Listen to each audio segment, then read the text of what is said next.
Hoy está con nosotros Rosa María Cifuentes, coach ontológico y autora de varios libros. El último de ellos se titula ¿Cómo aman ellos? De modo que le damos la más cordial bienvenida a nuestra distinguida invitada y vamos a tocar algunos puntos. Hay muchos aspectos aquí en este libro que es muy rico en contenido, algunos aspectos que hay en esta obra.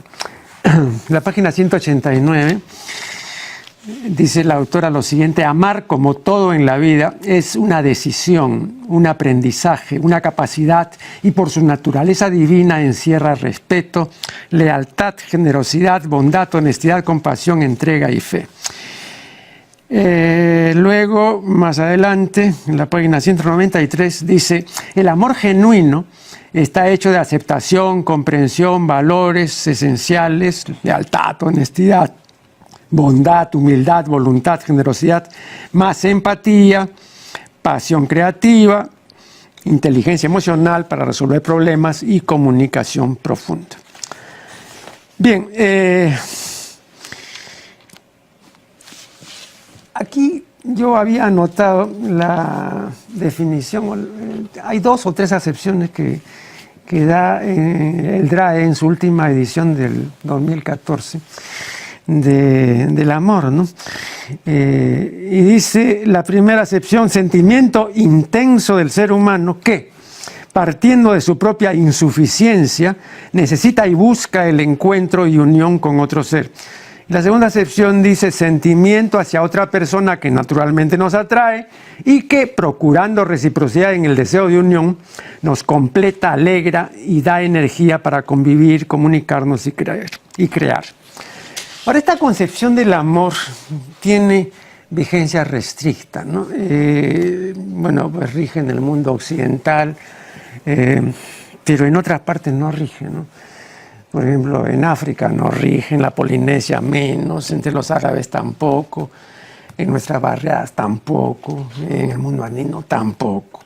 Entonces, el mundo occidental ha privilegiado, ¿no?, y exaltado el amor hasta alturas estratosféricas, ¿no? Y sobre todo el enamoramiento, ¿no? Yo recuerdo que en su estudio del hombre, el antropólogo Ralph Linton, hablando del amor romántico, dice que en las modernas películas y en las obras de ficción de tema amoroso, ¿no?, el enamorado romántico le recordaba siempre al héroe de las antiguas epopeyas árabes, ¿no?, que siempre es un epiléptico, ¿no? O sea, él lo veía como una anomalía psicológica evidente, un estado de exaltación que en otras partes no entenderían y de hecho no entienden, ¿no? De modo que la primera pregunta es esa, ¿no? El carácter, repito, restringido de esta concepción del amor. Muchísimas gracias por la invitación para empezar, doctor. Bueno, cuando yo hago esta reflexión, como usted lo dice muy bien, en todos los lugares que usted ha mencionado y por los autores que ha citado, el amor parece algo negado en una serie de zonas, en una serie de sociedades. Por eso repito y coloco claramente en el libro: amar es una decisión. Pero perdón, no negado, ¿eh? O sea, no está incorporado. Claro, pero me refiero, parece negado en el sentido que parece que esta gente no tuviera derecho, no se le ocurre, tiene una serie de prisiones de tipo social, religioso, que le impiden tener paz. A eso me refiero. Les es mucho más difícil tener un amor más sano. A eso me refiero. Entonces, cuando yo digo que el amar es una decisión, lo explico a partir de que considero, como coach y como escritora, y además por todo el tiempo que me tomó la investigación, de que hoy en día el amor está en caos, porque así como aprendimos a leer y a escribir y a muchos otros talentos, a recuperar otros talentos, a saber qué dones tenemos, la gente necesita un aprendizaje de lo que es el amor. Cuando usted se refiere al amor romántico, al amor eufórico, ese es el amor dependiente. El amor romántico, aquella persona que es como cuando alguien descubre algo por primera vez, ¿no? Como cuando Colón descubre algo por primera vez y wow, qué maravilla. Hay gente que ve a una persona y esa persona le encanta porque le gusta físicamente, porque hay una conexión química, pero no la conoce y no la admira. El amor en un sentido más amplio tiene otros elementos, a eso me refiero. Y hoy en estos tiempos, gran porcentaje de personas viven crisis afectiva, porque no se esfuerza por mejorar su manera de amar, porque tiene problemas de la familia donde procede. Básicamente en el caso de las mujeres y en el de los varones, pero en el de las mujeres notablemente latinoamericanas, las dependencias o los niveles de dependencia afectivo tan alto que tiene la mujer latinoamericana, ¿no? De 10 mujeres que yo entrevisté o con las que yo he tenido terapia, 7 padecen una dependencia afectiva altísima, yo diría que crónica. Y todas ellas encuentran este origen de repente en la lesión emocional del rechazo del primer hombre de su vida, que fue el padre, ¿no? La figura paterna que fue fría o fue hosca, y el cerebro almacena esa sensación de rechazo, y cuando va a una reunión encuentra a un muchacho que le inspira lo mismo químicamente y vuelve y se inicia la enfermedad, que es exactamente igual al consumo de drogas con los mismos síntomas. Entonces, yo creo que las parejas pueden ser felices a partir de un compromiso individual de cada uno consigo mismo, de cómo quiere vivir el amor, en base a qué valores lo quiere vivir, y sobre todo la capacidad de comunicarse. Ahora, un momento. Estoy recordando una observación. Es a diferente propósito, pero creo que puede ser interesante aducirla aquí. Una observación del historiador Pablo Macera, ¿no? Dice, el tamaño y la promesa de una historia cualquiera dependen siempre de nuestro propio tamaño. Por supuesto. Bueno, entonces la capacidad de amar es una de las tantas capacidades que está desigualmente distribuida. Entonces, hay que tomar en cuenta eso, porque la exigencia tiene que estar en función de una exigencia también cultural que claro se supone que va a responder la gente a ese tipo de exigencia, a esos valores, ¿no? Pero cuando la persona no responde, no es porque necesariamente esté dañada, sino porque quizá corresponde a otro concepto de cultura, ¿no? O nada más. ¿No? O nada más. Hay gente, sí, en eso tiene usted razón. Existen personas que por temas biológicos, ¿no? Por temas genéticos, por temas de crianza, han nacido y vivirán en la fatalidad. Es lamentable decirlo, pero también nadie da lo que no tiene ni aprendió, ni lo que no puede dar. Entonces, si nadie puede alcanzar un tipo de conocimiento, si es que quizá no tiene esa voluntad, no tiene ese espíritu, no tiene esa fortaleza para alcanzarlo. Sin embargo, es menester de todas las personas que nos dedicamos a la salud emocional tratar de que la gente viva de la mejor manera, que si llega a vernos, salga de nuestra consulta algo mejor, y que se comprometa a tener más esperanza y a encontrar que no necesariamente va a vivir sumido en un amor carcelero, caótico. Tanta gente se quiere... Yo atiendo chicos de 25, 30, 40, varones de toda edad, mujeres de toda edad, que no pueden ir a trabajar porque se pelearon con el novio o con la novia, o que desayunan, almuerzan y cenan amor porque no tienen mundo propio, porque tienen un miedo a la soledad, porque son unos esclavos mentales del miedo al abandono, al rechazo y al olvido. Entonces el amor no tiene que ser un motivo de cárcel, el amor es libertad, ¿no? Erich Fromm, en su libro Psicoanálisis de la Sociedad Contemporánea, decía hace alrededor de 60 años que el verdadero problema de la salud mental no es porque enloquece o se neurotiza algunas personas, sino porque la mayor parte de las personas no enloquece ni se neurotiza. Traigo esta colación porque no estoy muy seguro de que actualmente pudiéramos decir lo mismo, ¿no? Tampoco podríamos decir que hoy la mayor parte de la gente está loca, ¿no? Pero sí que la mayor parte está más alterada que la mayoría de mediados del siglo pasado, ¿no? Yo creo que por entonces los mecanismos de defensa y protección, o lo que Adler llamaba el arreglito, todo esto era más funcional. Y en consecuencia había menos desequilibrio mental. Ahora, hoy hay mayor desequilibrio mental y naturalmente hoy es menor la sanidad, ¿no?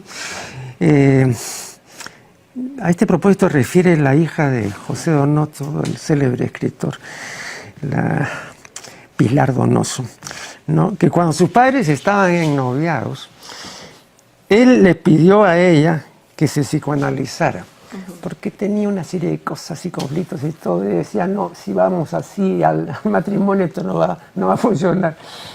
Y bueno, ella aceptó y efectivamente se psicoanalizó, ¿no? Para tener, pues, por lo menos un poco aseado el desván, ¿no? Entonces ahora, creo que la búsqueda de personas sanas, razonablemente sanas, yo no pretendo una sanidad pues integral, ¿no?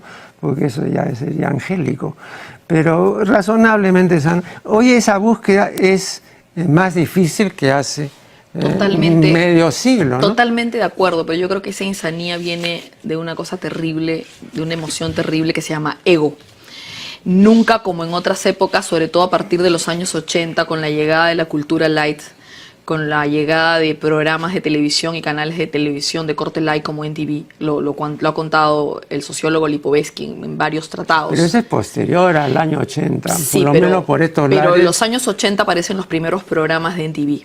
Porque ¿no? Lipovetsky habla de la era del vacío, ¿no? Claro, pero luego saca un libro que se denomina La felicidad paradójica y justamente donde menciona el término que es terrible, amor reciclado, ¿no?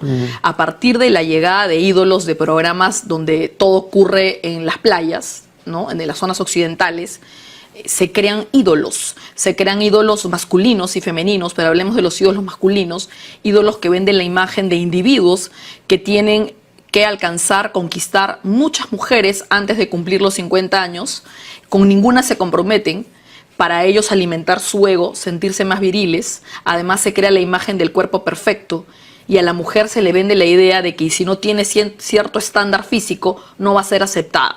El hombre compite consigo mismo, llega a la era del fitness, va a los gimnasios y comienza a comentar con cuántas mujeres se metió o se acostó, y el amor deja de ser un compromiso emocional, se adicciona a una conducta pervertida de alguna manera, a dañar a las personas, a no tener conciencia. Y hoy en día, por eso es que usted dice que es más insanía, porque, por ejemplo, yo ahorita estoy escribiendo un libro, en este momento, estoy escribiendo un libro que se llama Reo Sentimental. Perdón, me están indicando que debemos hacer aquí el primer corte, luego proseguimos.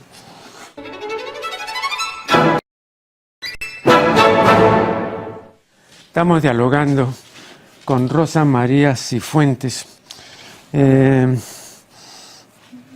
manifestaba que ahora hay la forja de estos héroes, ¿no? Que se distinguen porque han conquistado de mujeres y tienen una vida relajada, etc.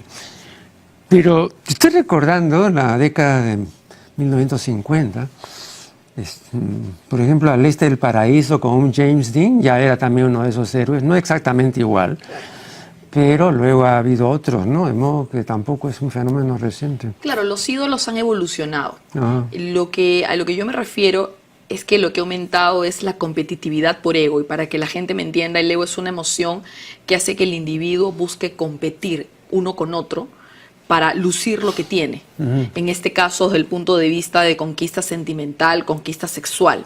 Ahora, el ego dentro de la superficialidad viene al consumismo también, al elevado consumismo. La gente hace cosas para ser reconocido, ser felicitado, y repitiendo el término de amor reciclado, hoy en día estos problemas de falta de compromiso en lo sentimental, de mayor enfermedad a nivel emocional, tienen que ver con esa ignorancia emocional, esa carencia de autoinspección del hombre para mirarse con humildad y decir qué está pasando conmigo. Yo atendí hace tiempo a un señor que me decía, tengo 44 años, toda mi vida dañé muchas mujeres. Hoy tengo 44 años y no encuentro una chica que me pueda querer, que yo pueda admirar, porque no sé cómo hacerlo, porque toda mi vida he sido caótico, he repetido conductas de grupo, conductas de masa, he caído en una superficialidad y sé que estoy en un pozo profundo. Entonces, y lamentablemente en muchos medios de comunicación este tipo de ídolos se refuerzan. No voy a mencionar programas, pero todos lo sabemos, todos los vemos constantemente. Entonces, en la época de mi abuelo, tatarabuelo, el cortejo ha muerto, por ejemplo, ¿no? Qué bonito era el cortejo. Si nosotros recordamos las crónicas de Cabotín, viendo pasar las cosas, estas crónicas hermosas donde él contaba cosas tan chistosas como cuando las abuelas se ponían a toser cuando llegaba el novio, todo lo que le costaba a un novio llegar a la dama que le importaba. Y hoy en día un chico ni siquiera te habla y te escribe por vía chat, por vía WhatsApp. Entonces, miren, el retroceso en la comunicación es terrible. Hay tecnología. Bueno, pero una observación, ya que ha habido esta rememoración de tiempos idos. Pero cuando uno habla con las tías ya de antaño y con las abuelas y con la gente de antes, yo recuerdo, por ejemplo, y he conocido en familia varios casos, ¿no? Y cuando han referido cómo eran sus amores, ¿no? En ningún momento podían estar solos. O sea, cuando iba, por ejemplo, él, cuando iba a la casa de ella, salía inmediatamente la madre y se plantaba en la sala y no la movía nadie. Hasta cierto tiempo, hasta los 40, 50 fue la cosa bien complicada. Claro, pero bueno, pero entonces, había una lucha por el cortejo del varón, ¿no? Sí, pero digamos, era un cortejo muy restringido, Sí, porque si tú estás, digamos, con la compañía permanente o de la chaperón o de la tía o de la madre o del hermano, entonces, por ejemplo, no se podía concebir que fueras pues al cine o que fueran solos, ¿no? Entonces, también había en ese sentido... Claro, había daño, una restricción. Pero ya, por ejemplo, en los carnavales... Sobre todo desde el punto de vista sexual, porque estas personas, en esas circunstancias, prácticamente nunca habían sido tocadas ni besadas. Sí. Entonces llegaban pues así a la boda y luego... Era todo muy platónico. No, entonces era pues a veces un contraste violento. Claro, terrible, porque era restrictivo. Sin embargo, ya por lo menos en 1915, cuando tenemos todos estos episodios que Variedades contaba sobre los carnavales, donde venían las serpentinas escritas con frases tan bonitas, donde había poesía, existía un cortejo, ¿no? A una chica le llegaba una carta, me refiero a que había una comunicación y el hombre luchaba por una comunicación. Hoy en día hay chicas adolescentes, mujeres de más de 30, que te cuentan, este chico me vio en una fiesta, me buscó en el celular o me buscó en Facebook y me escribió y no me conoce. Y solo me pone hola y pretende que conversemos hasta altas horas de la madrugada solamente por vía virtual. Y eso me parece terrible, ¿no? Por eso es que cada vez la gente está dañando la comunicación interpersonal, que es esencial para los temas efectivos. Ahora, desde mediados del siglo XX hasta la fecha, ha habido una serie de cosas que han modificado también la relación entre los sexos, ¿no? Algunas cosas que no son fácilmente explicables, como por ejemplo la siguiente. Cuando surgió en la década de 1960 el nuevo feminismo, una de las cosas que se proponían las feministas de entonces era acabar con lo que ellas llamaban la mujer objeto, la mujer de lucimiento, de escaparate, la gatita mimada, etc.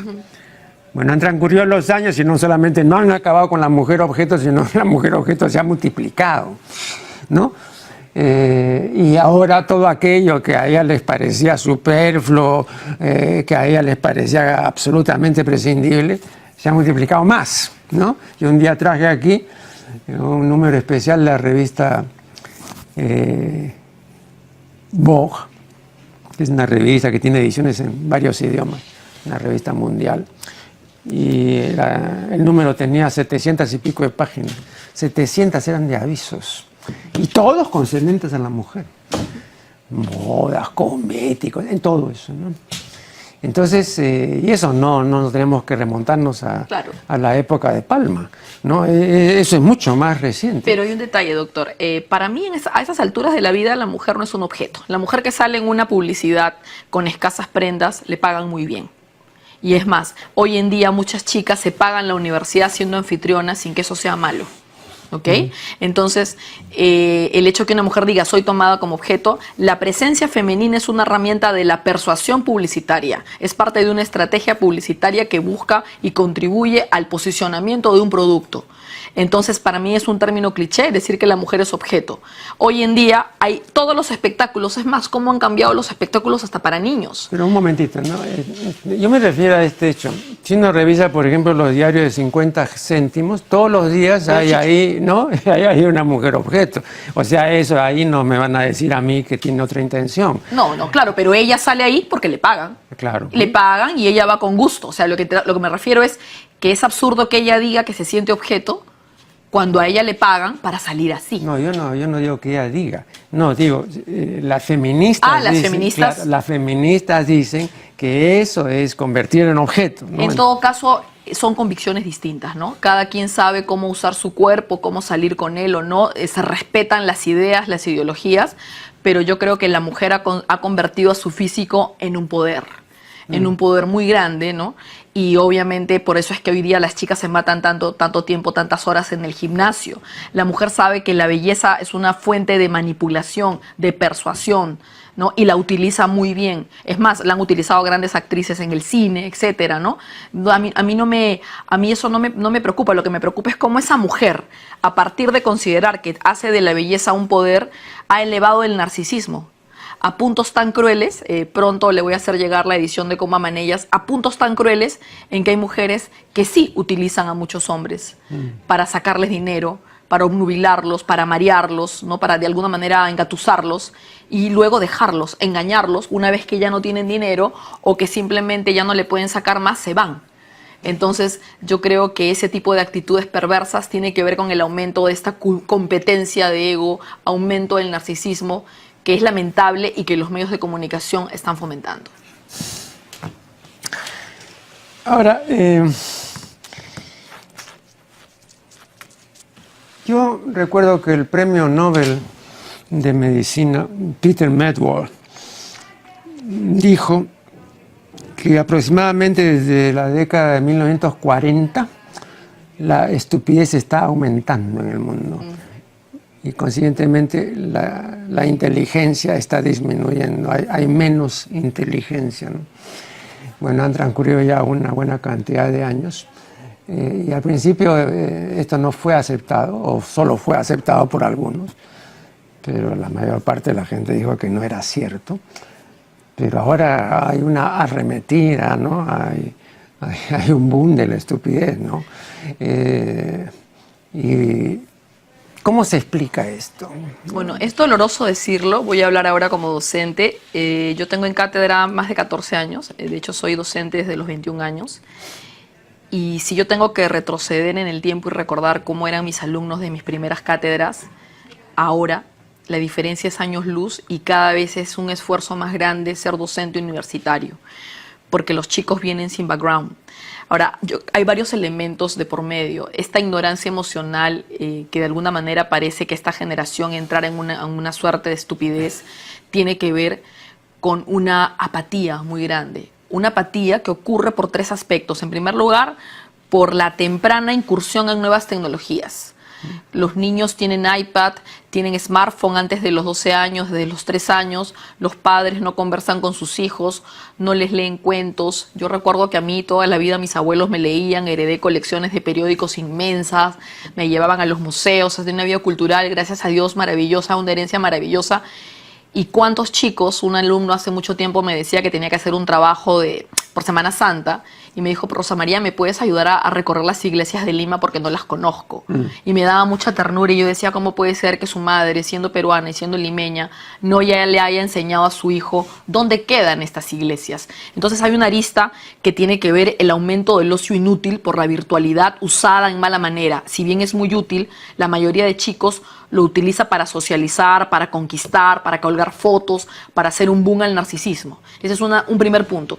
Otro punto importante es porque lamentablemente no se hacen evaluaciones en los colegios más exigentes.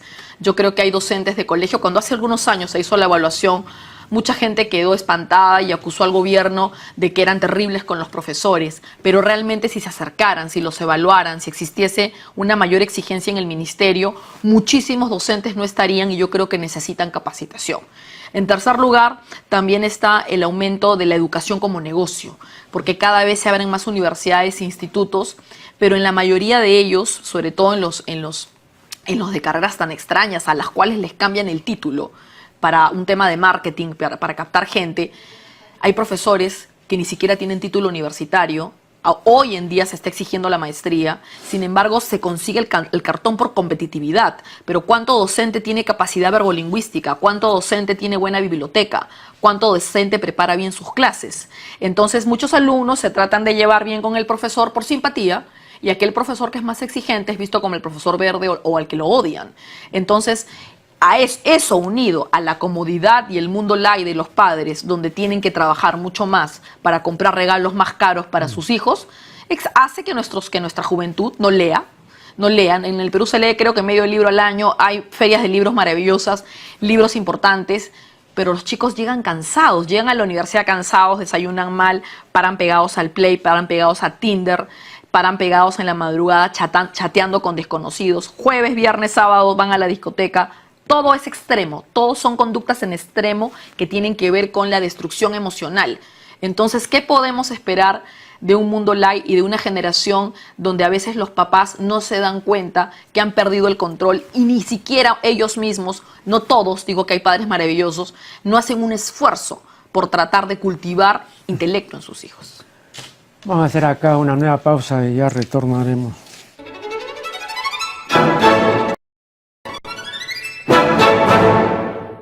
Seguimos dialogando con Rosa María Cifuentes. Hay una concepción, me parece muy interesante y radical además, de la etología contemporánea respecto a la elección de pareja, ¿no? Cuando a mí me han preguntado qué es lo más característico de la elección de pareja, yo siempre digo el error. Porque la mayor parte de las elecciones de pareja son equivocaciones. Pero la equivocación en este caso no viene porque uno no vio lo que debía ver, o porque lo engañaron, o porque no notó que la persona estaba fingiendo, ¿no? Porque por lo menos esa sería una causa, ¿no? Oye, fíjate tú, se hizo pasar por esto, yo lo creí, ¿no? Y por eso me comprometí. No es eso. No, por eso digo yo que la concepción etológica es más radical. No es que no acertemos porque nos engañaron, o porque no nos dimos cuenta, o porque no vimos como debimos ver, etc. No, es que no podemos acertar. Por eso es más radical, ¿no? Y no podemos acertar porque no está programado el ser humano para acertar en ese sentido. Porque para acertar en ese sentido de elegir bien, tiene uno primero que conocerse, cosa que el ser humano del Paleolítico superior no ha podido hacer, y luego tiene uno que conocer a la otra persona, cosa que tampoco ha podido hacer, ¿no? Ahora, los etólogos dicen que esta incapacidad es, para decirlo en inglés, built-in, ¿no? O sea, es estructural, ¿no? Por más que se esfuerce, ¿no? Le dificulta tremendamente la relación con otros seres humanos, cosa que no ocurre en relación con la naturaleza y el espacio, porque desde el Paleolítico superior ha hecho avances extraordinarios en la conquista del espacio y en el dominio de la naturaleza, pero en sus relaciones interpersonales sigue siendo un ser primitivo, ¿no? Y lo seguirá siendo. Ahora, esta es la determinación etológica del asunto. A mí me parece muy interesante, porque efectivamente pues, el hombre no aprende, ¿no? Y persiste en el error. Séneca dijo que errar es humano, pero los escolásticos agregaron una segunda parte a la sentencia que nunca se dice porque no conviene. La sentencia dice errar es humano, y los escolásticos agregaron sí, pero perseverar en el error es diabólico. Y la perseverancia en el error es característica en el ser humano. Y se ve claramente en la elección de pareja, ¿no? Son elecciones evidentemente equivocadas y hay una persistencia en la equivocación, ¿no? Hay un gusto en la equivocación, hay una suerte de masoquismo en la equivocación y hay una reiteración de eso, ¿no? Entonces yo quisiera saber si mi distinguida invitada comparte este punto de vista radical respecto a la elección de pareja. Repito, no es que nos equivocamos porque no vimos, es que no podemos ver. Yo estoy de acuerdo en algunos aspectos con ese radicalismo. Yo creo que no puede ver el que no hace un intento por ver. Porque la vida es un regalo, nadie sabe cuándo termina. Y yo creo que el hombre decide cómo quiere vivir. Y precisamente en esas primeras elecciones donde hay error, el hombre a partir de esos errores tiene que tratar de conocerse y de ser mejor. Ahí entra el tema de buscar ayuda terapéutica, leer, mejorar como individuo. Ahora, sin embargo, ya el problema ocurre, con lo que sí estoy de acuerdo plenamente, es que cuando un individuo alcanza un nivel de riqueza intelectual y emocional más elevado, le es mucho más difícil encontrar una persona con la que tenga una empatía y que admire mucho más emocionalmente e intelectualmente. Se hace mucho más difícil. Sin embargo, existen algunas fatalidades, pero porque el ser humano quiere. Pero un momentito. Yo creo que esta persona que usted ha imaginado, inteligente, que se da cuenta de las limitaciones, etcétera, también pone la consideración en otros aspectos que normalmente, digamos, la gente no repara en esos aspectos, ¿no? Sí, pero... No, pero le voy a decir, por ejemplo, ¿no?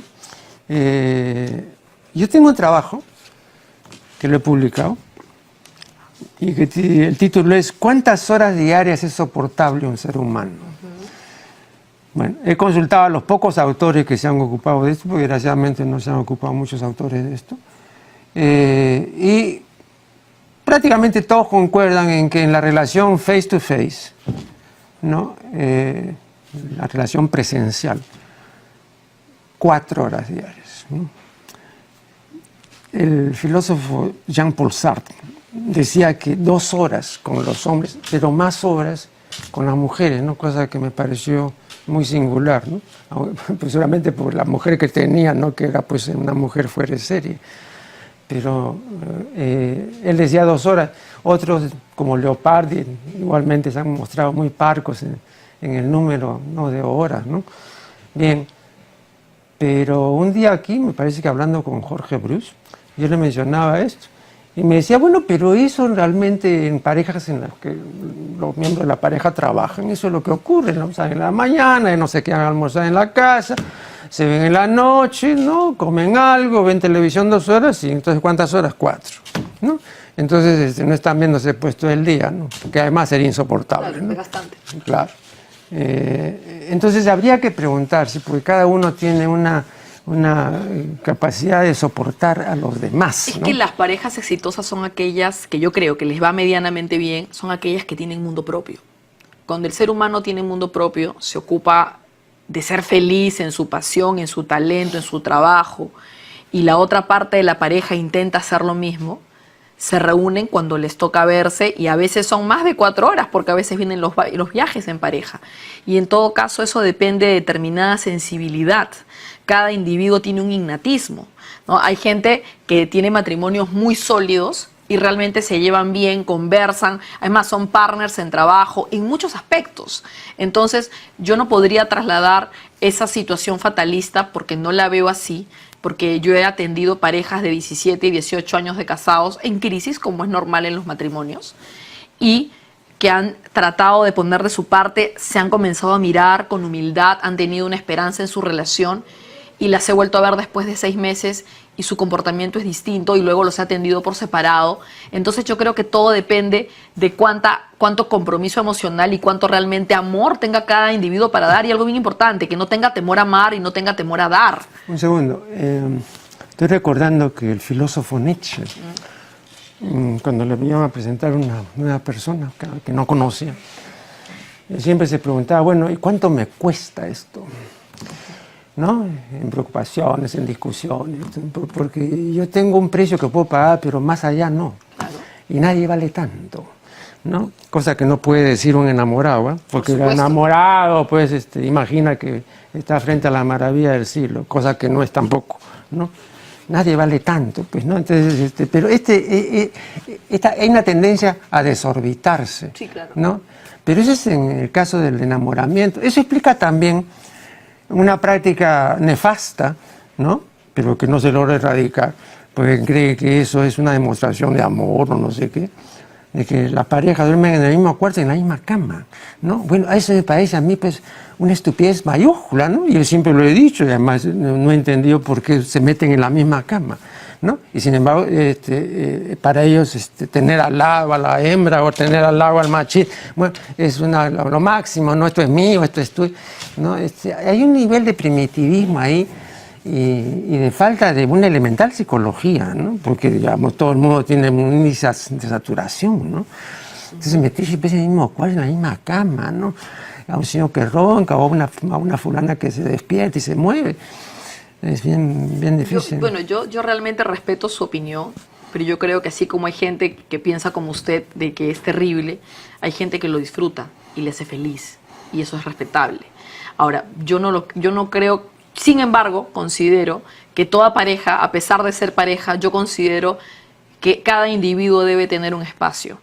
un espacio en el cual de repente tú tienes una cama para si quieres echarte solo, ver televisión, leer, realmente estar solo contigo mismo, ¿no?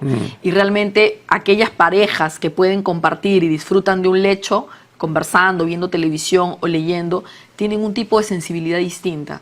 Y eso es discutible, ¿no? Porque nosotros somos libres y tenemos que aceptar todas las esencias de cada individuo. Yo creo que uno de los valores humanos más importantes de condición divina es la aceptación. Cuando uno acepta las esencias de los demás, la sensibilidad de los demás, uno se lleva mejor con los demás. Yo respeto a las personas que piensan como usted, pero sin embargo considero que existe gente que tiene una capacidad de dar ternura, que tiene una capacidad de involucrarse sin que eso sea enfermo, desde mi punto de vista, porque es gente que curiosamente tiene capacidades maravillosas de ser un mejor progenitor. De ser, o sea, yo saco mi línea por la forma en la que de repente un niño rechaza a su mamá o porque simplemente la mamá le habla en malos tonos y cómo de repente engancha con otra mujer que no es su mamá, ¿no? Por el tono de voz, por el paralenguaje. Existen para todo hay un estilo, hay un forma, una manera, hay un modo. Somos únicos e irrepetibles, gracias a Dios. Entonces, para mí no hay leyes estrictas, si A es A, B es B. Cada quien es un mundo, es un universo. Sin embargo, en temas de amor, ya que estoy tocando el libro en Cómo aman ellos, en temas de amor, como vuelvo y reitero, yo creo que se está perdiendo lamentablemente, el amor está entrando en caos, en una crisis a nivel mundial. Y es un tema, como usted ha repetido y con lo que estoy de acuerdo, de ignorancia emocional, también de apatía, de estupidez en algún caso. Cada vez hay mujeres y hombres con una tendencia de patanería muy alta, de malcriadez. Y yo creo que realmente amar no solamente hoy en día parece un lujo, hay que tener un don de gente muy particular para saber amar. Una última interrupción, ya regresaremos.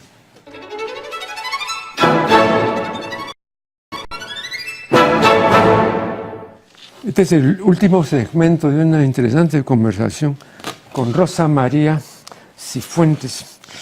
Le voy a pedir que haga una prospección o un intento de prospección respecto a lo que le espera a la pareja heterosexual en los próximos años, ¿no? Porque ya podemos hacer una retrospectiva de lo que ha ocurrido hasta este momento. No siempre han ocurrido cosas halagüeñas, ¿no? Pero, ¿cómo ve el futuro, digamos, tal como están las cosas y en esta época de extraversión, o sea, en que la gente está volcada hacia afuera, depende de los estímulos, ¿no? Entonces, siempre pongo el ejemplo que ponía el maestro José Ortega y Gasset, ¿no? Decía, cuando uno va al zoológico y se acerca a la jaula de los monos, entonces el mono hace piruetas y hace monadas.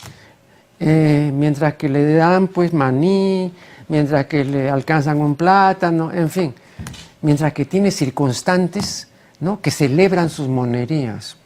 Pero cuando los circunstantes se alejan, cuando ya nadie se ocupa del mono, cuando ya nadie le da nada, ¿qué hace el mono? Y entonces Ortega dice, comienza a dormitar y después se duerme. ¿Y saben por qué? Porque el mono no tiene una vida interior. No tiene un intus, no tiene una adentrura. O sea, no puede recogerse, no puede ensimismarse. No. Entonces, como depende de lo exterior, si cesa lo exterior en materia de circulación, entonces también él cesa, ¿no? Bueno, entonces nuestro mundo es ahora por eso monesco, ¿no? Porque dependemos de esta estimulación y entonces desatendemos, pues... El interior. Claro. Ok. Sí, muchísimas gracias por la pregunta. Sí, definitivamente... Yo tengo una esperanza en el futuro de las parejas heterosexuales, porque así como existe el hombre caótico, pendiente del ego, de las relaciones efímeras, cortas, de un amor reciclado, de un amor hedonista, consumista, también existen algunos profesionales que cada vez están más empeñados en ayudar a la gente a pensar. Así como yo he publicado Cómo aman ellos, hay otros colegas, hay otros amigos que estamos haciendo un esfuerzo porque el hombre trate de mirarse a través de blogs, de páginas particulares. Yo creo que cada cierto tiempo nace una lumbrera de gente muy particular, ¿no? Estamos próximos además a la era de Acuario, a unos años interesantes, donde creo que van a venir cosas muy, muy interesantes. Y yo creo que a partir de ese esfuerzo colectivo de ciertos intelectuales, yo creo que se va a poder hacer una lucha. Y que así como existe gente que vive un amor destructivo, también existe gente que va a buscar ayuda y que va a compartir los pasos de su mejoría. Entonces, yo creo que hay de todo. Sin embargo, sí me preocupa, y eso lo digo a la audiencia, me preocupa mucho el futuro de las mujeres y de los papás como progenitores, ¿no? Un segundo, pero antes de pasar a ese tema, que también es muy importante, estoy recordando que Bruno Bettelheim, el famoso psicoanalista, publicó un libro titulado Con el amor no basta. Ah, por supuesto. Sí, no, pero ese por supuesto no es un por supuesto que está en boca de aquellos que dicen que con el amor basta. No, no basta. Claro. Entonces habría que también deslindar eso, porque la gente no quiere enterarse de que el amor no es suficiente, ¿no? Entonces, Es importante porque la gente se queda en el amor eufórico, en el amor emoción. Y realmente el amor sin cultura, o sea, mientras más ignorante sea la persona a nivel intelectual, a nivel emocional, y no tenga esos momentos de introspección, de autorreflexión, va a ser caótico como individuo y para socializar. Y yo creo que también es un gran reto de fe para una persona que tiene mayor capacidad de amar, tener que tolerar, como dijo usted claramente, a personas estúpidas o estúpidos que se le acercan en el camino, porque de alguna manera son un reto para la tolerancia, ¿no? Entonces yo creo que también es posible que aumenten las decisiones de los individuos de estar solos o de estar solas, ¿no? Sin que eso sea malo. Yo creo que es una forma de alguna manera, tomar una decisión y decir, ¿sabes qué? Esto es el mundo, yo soy consciente de tal situación, pero yo creo que hay gente que está preparada para estar en pareja y hay gente que tiene que aceptar lo que tiene, lo que es y a dónde va. Y como le repetía, lo que a mí me preocupa mucho como educadora, como coach, es el ver el tipo de mujeres que hoy se atreven a ser madres y el ver el tipo de varones que hoy se atreven a ser padres. Tan básicos, tan elementales en el tema emocional, sin esfuerzo. Es más, yo me animo a decir qué importante sería que una mujer o un varón pase por un peritaje psicológico antes de darse cuenta si realmente tiene paciencia para tratar a una criatura. He tenido a tantas señoras en consultorio que gritan y destruyen con su tono de voz a su hijo, a tantos padres psicorrígidos, duros, que los humillan por todo lo que vivieron en la infancia, por todos los traumas no sanados, por no haber ido a un psiquiatra.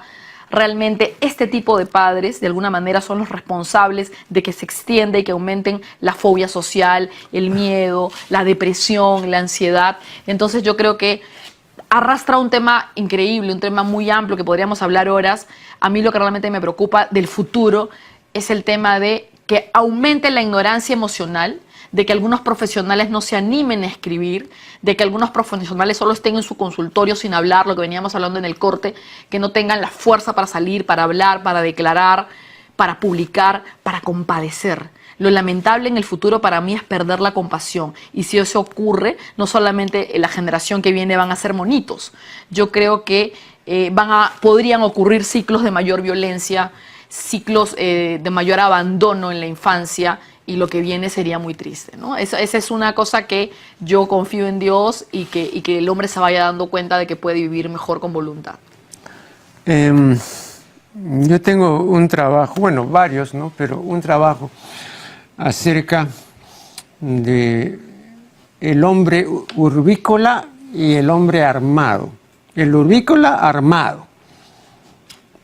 Porque cuando se habla del uso de armas, siempre se piensa en el urbícola y no se piensa en el campesino, ¿no? En el labriego, ¿no? Porque, bueno, ocasionalmente podrá usar un arma de fuego, pero normalmente no. Pero, por ejemplo, en los Estados Unidos hay más armas de fuego en manos particulares que habitantes, que ya ahora creo que son 350 o 400 millones, entonces imagínate, ¿no? 350 o 400 millones de armas de fuego, ¿no? Entonces vemos, cosa que antes no se veía, ¿no? Que de repente pues en un colegio, ¿no? Un niño se mata pues a media docena o a una docena de compañeros, ¿no? ¿Por qué? Porque llevó un arma, enloqueció y comenzó a disparar, ¿no? Lo que ha ocurrido hace poco con el chico de Charleston, ¿no? Sí. Claro, entonces siempre se ha dicho que el hombre descubrió las armas. Eso es falso. El asunto fue al revés. Las armas descubrieron al hombre, es decir, revelaron quién es realmente el hombre, un asesino potencial, que entonces, como ha perdido el instinto y ha tenido, digamos, el advenimiento de la inteligencia superior, que supuestamente iba pues a hacer lo que hacía el instinto automáticamente y rígidamente. La inteligencia superior es pues más plástica, más adaptable, ¿no? Pero más lenta. Entonces, ¿qué cosa tiene el hombre para enfrentar una situación violenta o una crisis, ¿no? La reflexión, la voluntad, la inteligencia y todo eso. Pero como dicen los psicólogos de la India, pues la emoción viaja 30.000 veces más rápido que la razón. Entonces, con esas armas, no, entonces es mucho más fácil pues sacar el arma. El uso de armas, que me parece absolutamente fundamental, le permitió al hombre 3 cosas que el ser humano nunca había podido hacer. En primer lugar, le permitió matar desde lejos. Antes tenía que matar pues, a la fiera que se le acercaba a palazos, ¿no? Con piedras, si es que la podía, o si no huir, ¿no?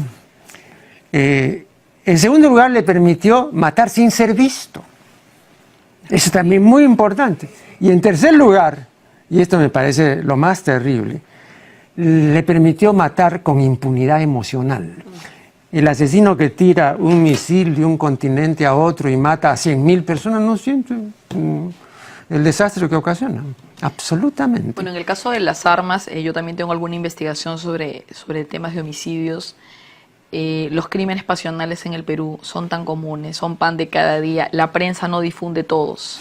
Cada día muere una mujer acuchillada por su pareja o un hombre también asesinado por su pareja. Lo que pasa es que los homicidios donde los hombres son las víctimas no se mencionan, porque generalmente él es el caótico, cuando yo considero que en las relaciones es mucho más compleja la mujer, ¿no? Ya voy a traer el próximo libro. Entonces, yo creo que el amor en algún momento puede llegar a la violencia por los celos, por la enfermedad, y en un país donde hay ignorancia emocional, las historias se repiten de década en década. Pero a ¿no? propósito de esto, y esto yo lo mencionaba a Carmen González en una conversación también, hace algunas décadas era muy raro, o de hecho no se hablaba de matricidio, pero en los últimos años ya hay varios casos de matricidio. Esto nunca había ocurrido aquí. Bueno, en el Perú en el año 64, el diario La Crónica tocó un homicidio que fue en la zona de Breña de Mateo Salado, ¿no? Una mujer asesinó a sus 4 hijos con un veneno de la época. No, que pero era ese es filicidio. ya, no, pero yo hablo de matricidio, o sea, digamos, los hijos que matan a la madre. Bueno, pero ¿qué ocurre? Que en este año también, ya que usted lo menciona del matricidio, también se dieron casos que nunca salieron a la luz porque tenían que ver, esos matricidios tenían que ver con hijos de militares, tenían que ver con hijos de personas importantes y la prensa lo tapó. Lo que pasa es que no se dieron, no se difundieron. No se difundieron. Ahora ya con el advenimiento de la prensa sensacionalista, yo recuerdo haber investigado un caso en los años 70 de un chico que pertenecía a una iglesia evangélica, que asesinó a su papá, a su mamá, los descuartizó, ¿no? Y además los emparedó en la pared, o sea, los hizo parte de la pared. Nunca la prensa tocó nada. Y yo lo encontré en un expediente de la policía botado, como si se tratase, pues, de, no sé, cualquier blog de notas. Entonces, la prensa, cuando no se trata de un personaje prominente, no menciona la barbarie. Entonces, para mí eso no es así del todo real, sí existió. Bien, desgraciadamente el tiempo se ha vencido, de modo que agradecemos la voz y presencia de nuestra distinguida invitada, y con ustedes será hasta el programa siguiente.